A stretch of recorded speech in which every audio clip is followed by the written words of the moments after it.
High school football season is here, and Sports on Tap has you covered all season long with in-depth coverage and analysis. You won't want to miss our special football shows each Monday of the high school season from 7:30 to 9 p.m.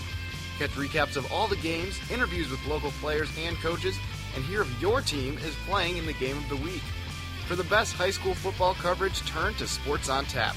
Every Monday from 7:30 to 9 p.m. Sports on Tap, part of the NEO Sports Insiders Network.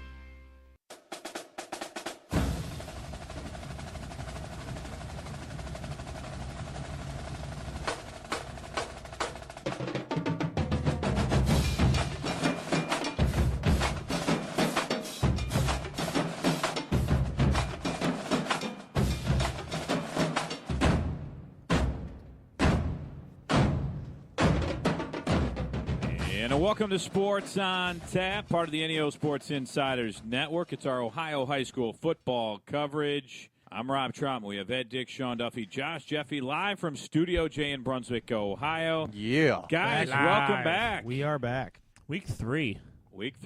It was in the books. Fun, entertaining, and kind of an interesting week 3, I would have to say. And I think we almost say that every week because these games, you never know what you're going to get with some of these games. And they're very much like a box of chocolates. Yeah, you completely stole my thunder on that. Nice. Man. You never know what you're going to get. Oh, that just sounds creepy coming from you. Does it? Yeah. Sorry, I tried my best. We just lost all 7 of our listeners. Just try harder to never do that again. Yeah, I'll work on that. But, guys, a fun week 3. We're going to first talk with the Greater Cleveland Conference. Then we'll cover the Southwestern Conference, go over the Suburban League. We also have our Game of the Week. We'll talk about what happened last week for our Game of the Week and preview what we have coming up. So, Josh, Jeffy, start us off with the Greater Cleveland Conference. All right, a good week in the GCC. We're going to start off first. A big test for the Shaker Heights Red Raiders as they fall to Bedford Bedford 32, Shaker Heights 22. Bedford improves to 3-0. Shaker Heights drops to 2-1. Shaker Heights actually played Bedford pretty tough in this game. They led 7-6 at halftime. McCall Hills had 6 catches for the game, 104 yards. He also had a 36-yard punt return. And Shaker QB Jameer Demukes, 213 yards and 2 touchdowns. Again, Shaker played Bedford really tough. To be honest, a lot tougher than I thought they would. This was a big test for them, but they just didn't have enough to get over the top. As once again, Bedford walks away with a 32-22 victory over Shaker Heights. Next, we go to Euclid as they played Willoughby South, and they won 48-13. Euclid improves to 2-1 on the season. Willoughby South drops to 1-2. Now, this was an offensive explosion by the Euclid Panthers. Quarterback Noah Mitchell was 14 of 20 passing. He had 3 TDs. Running back Daquan Pruitt had 20 rushing attempts, 125 yards, and 3 touchdowns. He's an MVP candidate. Wide receiver Javon Owens, 6 receptions for 156 yards and 2 touchdowns. He is also an MVP candidate. Pretty much nothing else to say, guys. This was pretty much all Euclid, as once again they improved to 2-1 on the season. Now we move to the offensive juggernaut known as the Medina Bees. They played Wadsworth and once again dominated the game as they cruised to a 42-6 victory over the Grizzlies. Medina improves to 3-0. Wadsworth drops to 1-2. Now, this is the first time Medina has been 3-0 since 2010. So far, all offensive Superman Jimmy Daw in this game. Kind of a more like workman-like performance. 10 rushing attempts for 60 yards, 2 TDs. He also added 2 receptions for 51 yards. Quarterback John Curtis, 12 of 17, 270 yards, and a career-high 4 touchdowns. He's an MVP candidate. And not only did Medina play well on offense, I mean, we've all talked about it all this year, how well they've been doing on offense. In fact, they've scored 55 points, 70 points, and then they can only manage 42 this game. But a big shout-out to their defense as they held Wadsworth Grizzlies to 151 yards of total offense throughout the game. So Medina's got the makings of a very successful season, 3-0 going into conference play as it starts this week. Tough one for my cohort Ed Dick as the Brunswick Blue Devils lose to the Brecksville Broadview Heights Bees 42-35 in overtime. Brunswick was up 21-7 at half. Brunswick was led by fullback Alex Gillespie, who total had 31 rushing attempts, 225 yards, and 4 touchdowns. He is also an MVP candidate. Now, Brunswick led 35-19 with 3 minutes, 6 seconds left in the game. What? Just penalties and turnovers allowed the Bees to get back into it. And to actually end the game in overtime, it was a Brecksville, Broadview Heights. What are you shaking your head for? That was at the end of the third quarter, not the end of the game. I'm sorry. That's my mistake. Yes, led 35-19 we don't want to make with 3:06 left in the third quarter. We don't want to make this collapse seem worse than it really is. Yeah, I'm about to say they scored 17 points in 3 minutes. Yeah, no, that's that's incredible. That is my bad. I didn't make it be that big of a comeback. But yes, with 3:06 left in the third quarter. Again, my apologies, Ed. But penalties again and turnovers allowed the Bees to come back.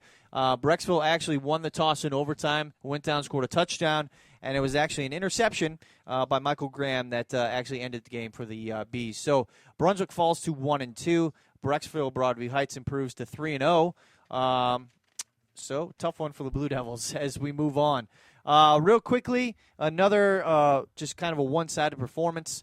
Strongsville gets its first victory of the year with a 51-20 victory over Brush. Brush falls to 0-3. Again, not much to say about this game. It was all Strongsville from the very beginning.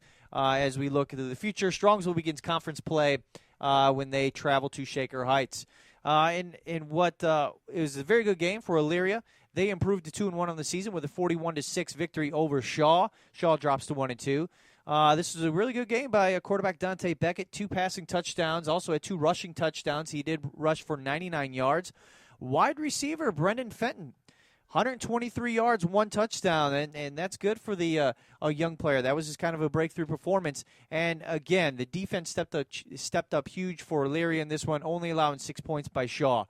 We're going to move into what Ed's spotlight of the game. I won't talk too much on the Stowe side, but Stowe Monor Falls with a big victory over Solon, 13-10. Solon drops to 2-1 on the season. Stowe Monor Falls, they are 3-0. Solon tried to avenge last year's playoff defeat to Stowe. In this game, it was running back Thomas Wilkes with a 1-yard touchdown before the half. Solon took over with 1:20 left in the game. However, on the drive, they did fumble. Stowe recovered the fumble to end the game. And as we look forward into the Suburban League, Ed will talk more about that game from the Stowe side. Now, my spotlight game featured the Menor Cardinals against St. Xavier. Menor falls 20-7. They dropped to 1-2 on the season. St. Xavier improves to 1-2. This was a really defense-heavy performance by both teams. Penalties, again. There was a lot of penalties by both teams, and turnovers were the big thing. For Menor, running back Isaiah Gullick had 26 rushing attempts for 131 yards. And quarterback Tadas Tatarunas, we have to throw his name in there, kind of having a not-so-good, kind of a sophomore slump season, even though he's a junior. 17-35, only 187 yards and a touchdown. So it was very tough time going for Menor this week against St. Xavier. But looking forward to week 4, we do start conference play. We do have Menor traveling to Euclid. Solon will travel to Brunswick. Elyria will play at Medina. Strongsville at Shaker Heights. So as we look into the conference schedule, GCC, things will get mighty interesting as we see. Now, my Week 4 spotlight game, it's going to pit the Elyria Pioneers against the Medina Bees, two of the top teams in the conference. You can add Solon in there also, record-wise. And my Week 3 MVP is going to go to Euclid wide receiver Javon Owens, who had 6 receptions, 156 yards, and 2 touchdowns in a 48-13 victory over Willoughby South. So, guys, we mentioned Medina continuing their offensive barrage. Now, I want to get your opinion on how you think that's going to go into conference play. Are they going to continue with the offensive performance, or is it kind of even itself out? Well, the teams that they have defeated have had these records: 1-9, 3-7, and 3-7 last year. Yeah. So it's not like, and no, especially the Wadsworth since I cover them. So no offense to them, but these aren't exactly the biggest juggernauts in the world. However, Medina's playing who's on their schedule, and they're taking care of business. And right.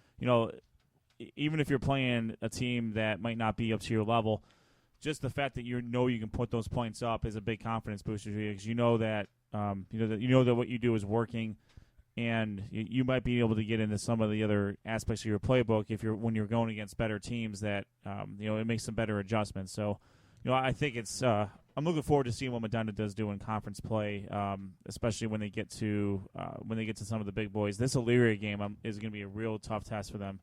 Elyria is a perennial playoff contender. I think we can safely say that now. Medina hasn't made it to the playoffs since that magical year in 2010 that you referred to, where I believe they were 7-3 and they made the playoffs and won a playoff game. Right. So, that's the kind of the match that they're trying to recapture, and this team reminds me a lot of that team. Yeah. So we'll see what happens going forward, but this will be a great test for Medina to start the conference play. Yeah, and I really got to give credit to Shaker Heights putting up a really good performance against a really good Bedford team. Agreed. Yeah, last year it was documented. We all documented 3-0 to start the season, but then they got in the conference play, didn't win a game the rest of the year. Even though it was a loss, I know all these teams and players say there's no such thing as moral victories, but in order to to play well like that against a really tough Bedford team going into conference play, they again open up by hosting Strongsville, which Strongsville hasn't been playing all that well. They started playing really well second half against Hudson, came out with a good performance against Brush. Not the toughest of competitors, but nonetheless, they did put up 51. That's going to be an interesting game for me to see how Shaker can roll that success that they had against Bedford into the game against Strongsville. I'm not going to lie. I think all these games in the GCC this week are pretty good. Look at Menor against Euclid. I mean, that's a huge game to see. I think that'll be a fun one to watch. I think, like you said, the Shaker Heights versus Strongsville game, how is Strongsville going to come out and recover? They start off 0-2 versus two very good teams, Avon and Hudson, who are, I believe, undefeated on the year. And then they play a Brush team who has struggled, the last few seasons. But this is going to be a big one for Strongsville, and it's also a big one for Shaker Heights, because if we remember last year, Shaker Heights started off 3-0. They went to conference play, and they really struggled. So how are they going to come out versus Strongsville? Like you said, Brunswick and Solon, that's going to be a tough one for Brunswick. Can they recover after, up most of the game against Brecksville? And Brecksville's a really good team, so you can't really take them lightly, even if you are up a lot of points. But can Brunswick recover after that loss? Plus, they got to play a really good Solon team that's coming off a really tough, hard-fought loss, and they're going to be itching to erase that one definitely from their mind. So that's going to be a lot of good games. Yeah, there. One thing that I'm finding very interesting, and it's got to be interesting for all of Menor, is the fact that they're 1-2 coming out of non-conference play. That's for a team that's consistently been the class of that league for a long time. The team nobody wants to play, or one of the toughest teams to play. To be 1-2 heading into conference play, that's got to put a sour taste in the mouth of the players and the coaching staff there. It's going to be interesting to see how they kind of approach conference play and to see if they can, obviously they played some really good teams, and it's not that the effort wasn't there. But again, you don't want to go into conference play having to, with this thing saying, is Menor weak? Can they be beaten? Because you don't want to give anybody momentum when you're a team like Menor. To touch on what Ed said about Medina and your question about Medina, what's going to be interesting is when they run into a defense that can stop them from putting up points. I mean, so far in these last 3 games, they haven't had a problem with any of these games. It's been, the outcome has not been in doubt once. So what I want to see is, can Medina overcome any adversity that they've run into when they face a defense that maybe can stifle them either passing or running the ball. So that's one of the things I look for, for Medina. I hope they continue the success, because I'm sure it's fun to watch them score all them points. But I got to believe once they get into conference play, defenses are going to clamp down and they're really going to run into some problems. All right, that's the Greater Cleveland Conference. Josh, great job on that. Well done, sir. When we come back, it's the Southwestern Conference. We'll go over week 3 in the Southwestern Conference. We'll give our player MVPs and much more all coming up. This is Sports on Tap. It's our Ohio High School football coverage. We're coming right back. Don't go anywhere.